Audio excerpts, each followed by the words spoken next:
Yo, welcome back to Awful Movie Reviews. Ladies and gentlemen of the press. And take notes, because while many people remember Ridley Scott's Alien as a masterpiece of science fiction horror, what they may not all know is that the script was heavily inspired, to say the least, by It, the Terror from Beyond Space, a movie with a cult following. But in my opinion, I found it downright bad. Please don't hate me, please don't hate me. I heard that.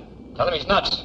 But just before we get going, if there's a bad movie you'd like me to review, just leave me a comment down below. And don't forget to like this video and subscribe to my channel to never miss out on another bad movie review every Friday and cult horror movie review every Tuesday. No chance. So, did I like this film? I'm alive, if that's what you mean. What I really hated about it was the writing, because it's criminally slow, and the writer needs to be held accountable for his actions. If anybody did a wrong thing, it was me. There's not enough movement, just a lot of characters standing around and talking and talking and talking. The movie doesn't start off bad, but it gets gradually more tedious as we get filler scene after filler scene. Even though it's only 69 minutes long, coming to the end of this, it felt like an eternity. Sounds right. Shot in 1958, this takes place in the distant future of 1973.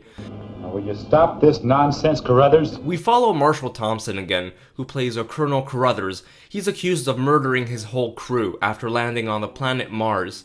A rescue team is then ordered to bring him back to Earth, where he'll be put on trial and executed. He claims his innocence all the way.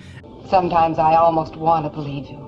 And it turns out that the Colonel was right, because the same creature that killed all the other people is now on board the ship, and it's not here to play around.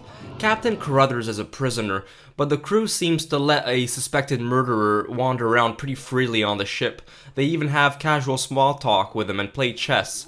The monster costume looks good enough. It's cheesy for sure, but I think of it as a creature from the Black Lagoon but from outer space. And honestly, it's the best thing about this whole movie. This thing is really pissed off as it grunts all the time. What I don't understand though is the title, It, the Terror from Beyond Space, because there's nothing beyond space about this monster. He's from Mars, which is just, well, in space. So why beyond space? Please, can someone please explain to me what is so beyond space about it? This is ridiculous.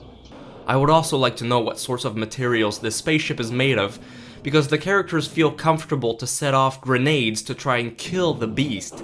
And they even start firing rockets at the thing. How good is that for the ship?